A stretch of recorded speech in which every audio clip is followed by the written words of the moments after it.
Spurs are going to the off the bench with a fabulous finish.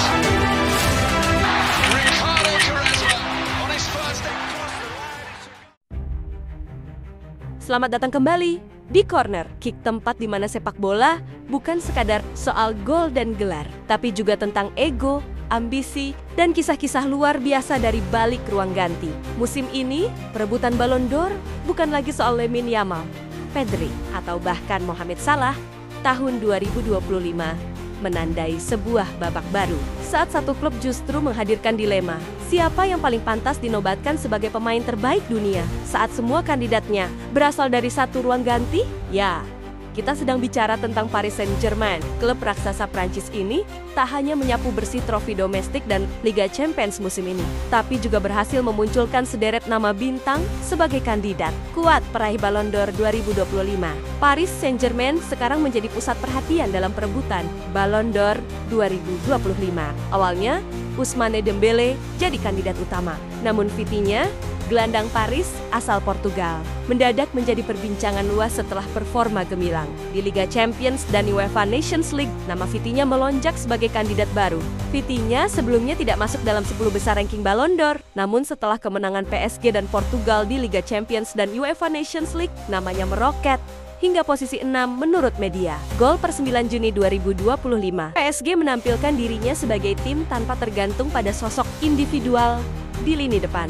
Ketika Dembélé absen di Piala Dunia antar klub karena cedera, PSG ternyata tetap meraih kemenangan besar 4-0 melawan Atletico Madrid berkat peran kunci Vitinha di lini tengah. Perlu diingat, naiknya nama Vitinha sama dengan situasi kebangkitan Dembélé awal 2025. Dembélé di awal tahun mampu mencetak hat-trick dan brace secara beruntun dan berkontribusi besar untuk meloloskan PSG ke fase knockout dan mengunci gelar juara di Ligue 1.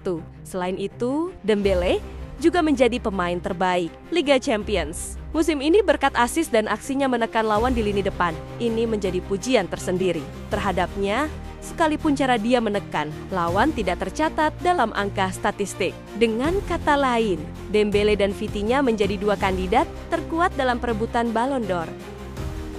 Kvaratskhelia, Doué, dan Nuno Mendes mencuri perhatian, menunjukkan potensi besar sebagai penantang. Dengan kisah dan kontribusi unik masing-masing di PSG, Kvarat tampil sebagai pemain sayap paling adaptif.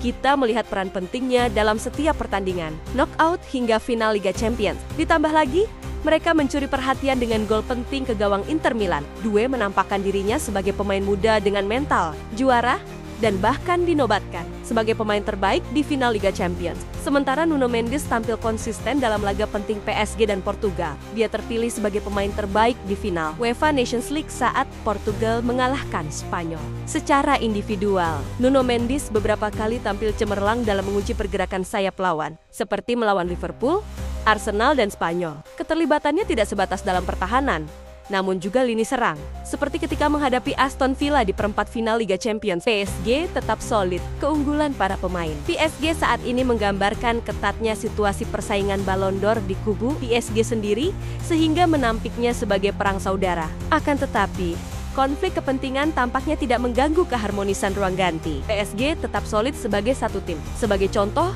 ketika Vitinha memberikan kesempatan kepada Lee untuk mengeksekusi penalti melawan Atletico tempo hari, Vitinha sebenarnya bisa saja menobatkan dirinya sebagai pahlawan dengan menambah golnya dalam kemenangan. Namun, ego itu tidak muncul. Paris sudah membuktikan diri sebagai tim dengan komunikasi terbuka di antara pemain. Mengapa saya memberikan penalti kepada Kang In Lee? Kami sudah membicarakannya sebelumnya. Saya, pelatih, dan para pengambil penalti lainnya. Biasanya saya yang mengambil penalti. Jika Ousmane ada di sana, itu Ousmane. Hari ini, itu saya. Namun, saya bukan penyerang. Jadi saya tidak butuh gol.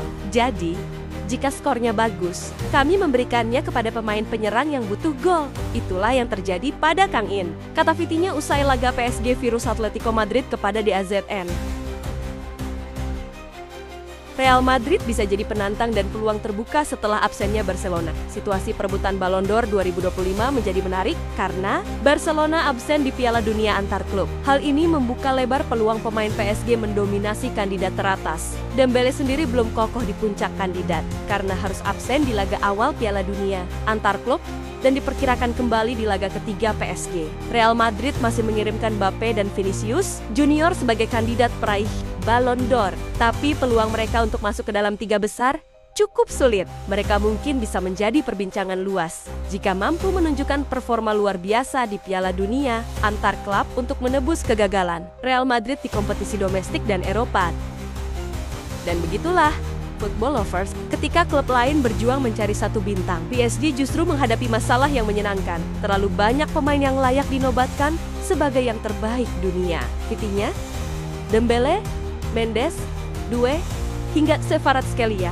Semua tampil gemilang, semua punya cerita. Ballon d'Or 2025 mungkin hanya akan diberikan pada 1 nama. Tapi musim ini, dunia tahu PSG adalah pemenang sejati di balik panggung penghargaan. Bukan hanya soal trofi, tapi tentang kerjasama, respek, dan rasa percaya di antara para pemainnya. Karena di Paris, yang terpenting bukan siapa yang mencetak gol terakhir, tapi siapa yang membuat semuanya mungkin sejak awal.